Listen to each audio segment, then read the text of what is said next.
Our intervention is geared towards reducing childhood obesity. Childhood obesity poses a serious problem in the United States. The prevalence of obesity was 19.3% and affected 14.4 million children and adolescents, according to the CDC, ages between 2 and 19. Unhealthy eating not only leads to increased weight, but also not feeling good in our day-to-day lives. We focused our intervention on increasing physical activity and encouraging healthier eating habits among middle schoolers. We used a stepwise study design for our intervention, starting from 6th graders and moving up to 8th graders every 3 months.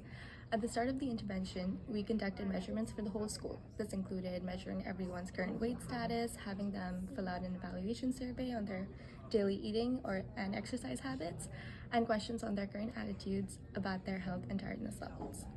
We also added a section for them to report their views on their current weight, whether they wanted to reduce weight, gain weight, or maintain their current weight, so that we could evaluate their personal goals. We want these surveys to help with intention formation, goal setting, and a means from which to review their goals, since the surveys will be filled out every 3 months for the duration of the school year. To receive a mandatory HIIT workout 3 times a week during gym class. 30 minutes on Monday, Wednesday, and Friday dedicated to working out. Tuesdays and Wednesdays are dedicated in 30 minutes to strength training exercises. In the school's existing gyms and equipment are used for the workout environment. Here's a few examples of what we had in mind. 10 minutes from each class time for the 6th graders, we added in time for a nutrition class where we educate the children about nutritional benefits of eating better and healthy alternatives to introduce in their everyday lives. During each lesson, we introduced a new cooking recipe, switching between breakfast, lunch, and dinner. We used Blue Apron to order enough boxes of ingredients for all the students to take home and make the meal for themselves and their families. The next day, a few of the children will be asked to bring a small sample of what they cooked to show the class, and the rest could just submit images to the teacher to ensure they had indeed cooked at home and done the assignment. Throughout the class, we want to introduce different cuisines to account for different cultural preferences regarding food. We made a few TikToks to illustrate a few examples of this. Some protein French toast.